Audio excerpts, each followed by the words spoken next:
Hey guys, welcome back to the channel. Talked to you recently about different sizes of knives. I want to talk to you now about different blade materials. Let's start with the Mora. I really like these Mora knives. The Moras, if they have red on the handle, will almost always have a carbon steel blade. This one does have a carbon steel blade. It's got this sort of rubberized handle, rubberized plastic. Some people really like, and I don't know what kind of carbon steel it is, Mora doesn't say. Some people really like carbon steel for a number of reasons. Carbon steel blades, here's another Mora with a carbon steel blade and a wooden handle. Carbon steel blades are often less brittle than stainless, and so they're more likely to, this is not always true, it depends on how they're tempered, they're more likely to bend rather than break.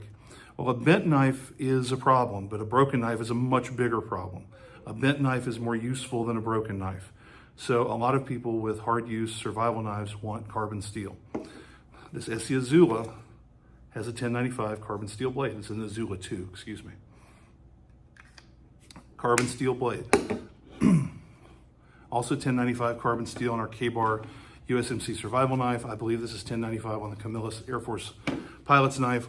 Those are all intended to be hard use survival knives, and they have carbon steel blades. And one reason is because they're less likely to break than stainless. Now, I don't want to give you the impression that stainless is likely to break. There are lots of good stainless knives that resist breakage just fine, but all other things being equal, if you have a knife with a carbon steel blade, a knife with a stainless steel blade, and you're just asked which is more likely to break, all else held equal, when we start abusing them, the stainless is usually more likely to break. That's how it is. A lot of carbon steels can be tempered such that they are effectively unbreakable. They'll bend, but they won't break. Whereas getting stainless that just won't break under any conditions, if it's hard enough to be useful as a knife, it'll almost always break if you stress it far enough. Now, frequently we're talking about hypothetical conditions that you would never actually encounter, like it would be almost impossible to abuse a knife that far. But if we're, strictly speaking, stainless is more likely to break than carbon. Now, I like stainless steel. I don't intend to abuse my knives so hard that they're going to break. If you are somebody who likes stainless and who's worried that his knife will break, the go-to steel is a CPM 3V, and this happens to be a 3V knife. It's a relatively new steel, and people assure me, I haven't tested this, I haven't tried pushing these to the breaking point. People assure me that it's tough like a carbon steel, like the best carbon steels. You can abuse the heck out of it, it'll bend before it breaks. And so then you get stainless steel, it holds an edge well, it takes a great edge, it resists rust, it kind of does everything. Now, the downside of that is 3V is kind of expensive. It's one of the more expensive knife steels. So this knife in a carbon steel right now is like a $30 or $40 knife. It's not terribly expensive. And if you get it in, I'm not sure that that's available in Sanmai 3. If you get it in Sanmai 3, it would probably be something like a $100 knife. I'm not sure that Cold Steel offers that in Sanmai 3. And they offered it in 3V, and in 3V, it's closer to a $150 knife. So it's a lot more, and at this time, I don't know what it'll be when you watch this, but it is 4 or 5 times the money of just a plain old carbon steel knife. And the plain old carbon steel knife works. It's a really good choice. So do you want to go for the extra money? I don't know that it's worth doing. Here we have a couple of knives that are Sanmai 3. I happen to have a bunch of Cold Steel in front of me right now. It's not because I particularly love Cold Steel knives. I mean, I do like their knives, but it's just what I happen to grab.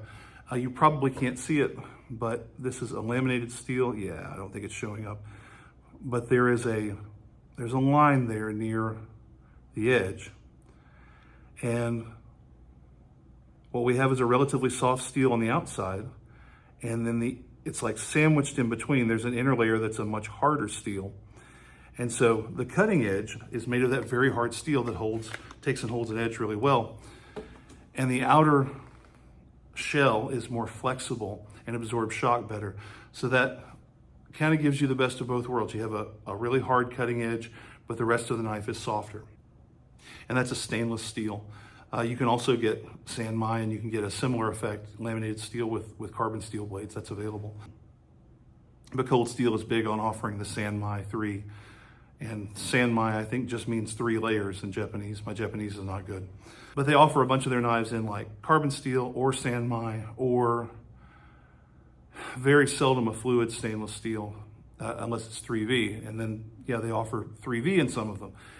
And that's a relatively new thing. So if you're wanting an extremely tough corrosion resistant knife, 3V is kind of a no-brainer. Although frankly, some of these laminated blades are also extremely tough. The ones from Valniven, and I'm probably mispronouncing that, Valniven. They're a Swedish maker, but I think the knives are actually made in Japan. Anyway, they're a laminated steel and they're incredibly tough, even though they're stainless. Or you can go with a good old carbon steel. Essie is a fine choice, and they'll make you a knife that's very difficult to break. But of course, it's more likely to rust. You can get a Mora that's inexpensive. And yes, it can rust, but it's a tough blade, it's lightweight, it's inexpensive, it cuts well. So you've got lots of choices in knife steels. If you're buying from a reputable maker, if you're buying from one of the better makers, and you're using the knife in the way they prescribe, that they suggest using it, pretty much any of them work well. I wouldn't lose a lot of sleep over it. Pick whatever makes you happy. I like stainless knives because I don't like knives to rust, but as you can tell, I own a bunch of carbon steel as well, so I'm happy with either one. But guys, that's what I wanted to say about knife steel. Oh, I guess I should add this. A lot of people will tell you D2 is the best of both worlds. Oh, it's a tool steel and it's got the properties of a carbon steel and it's very tough. And D2 is a tough steel, but it also is rust resistant. Here's the thing: it doesn't resist rust very well. It's basically just a tool steel. And a lot of the knives, especially the imported knives that claim to be D2, aren't. They're being imported and they're being called D2, but they aren't. So if you're buying a D2 blade, make sure it's actually D2.